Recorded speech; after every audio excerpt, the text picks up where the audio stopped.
எல்லாரும் சித்திரை திருநாளை சூப்பராக செலிப்ரேட் பண்ணியிருப்பீங்க. நான் தான் லாஸ்ட் 1 வீக்காகவே பார்த்தீங்கன்னா ஒழுங்காகவே வீடியோ போடுறதில்ல. நிறைய பேர் வந்து மெசேஜ் பண்ணியும் கேட்குறீங்க. ரீசன் என்னன்னு பார்த்தீங்கன்னா, வீட்டுக்காருக்கு கொஞ்சம் உடம்பு சரியில்லை, ஃபீவராக இருந்தது. ஒரு 1 வீக் ஆகியுமே ரெடி ஆகலை. கடைசியாக போய் பிளட் டெஸ்ட் எடுத்து பார்த்து அப்போவும் நார்மல் வந்த பின்னாடி தான் ஒரு மாதிரி நிம்மதியாக இருந்தது. வீட்டில் யாருக்காவது ஒருத்தருக்கு உடம்பு சரியில்லை அப்படின்னா கையும் ஓடாது காலும் ஓடாது. நிறைய நாள் பார்த்தீங்கன்னா அப்படி தான் வீடியோ எடுக்கவே முடியல.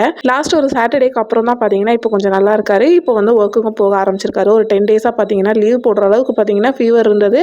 பட் இப்போ ஓகே அந்த மாதிரி இருக்கிறதுனால சரின்ட்டு நானும் பேக் டு ரொட்டீன் வந்துட்டேன். ஸோ கடைக்கு போயிட்டு ஒரு 1 வீக்காக பார்த்தீங்கன்னா ஃப்ரூட்ஸ் எல்லாம் எதுவுமே இல்லாமல் இருந்தது. அதெல்லாம் வாங்கிட்டு இந்த ஒரு ப்ரெஷர்லேயே பார்த்தீங்கன்னா இட்லி தோசை மாவு கூட நான் அரைக்கல. அது கூட டைம் இல்லை. ஸோ எல்லா ஒர்க்குமே தனியாக மேனேஜ் பண்ணுறது ரொம்ப கஷ்டமாக இருந்துச்சு. சரின்ட்டு அதுக்கு மாவு வந்துட்டு கடையில் வாங்கிட்டு வந்து இட்லி ஊற்றி கொடுத்தா கொஞ்சம் நல்லா விரும்பி சாப்பிட்டாரா.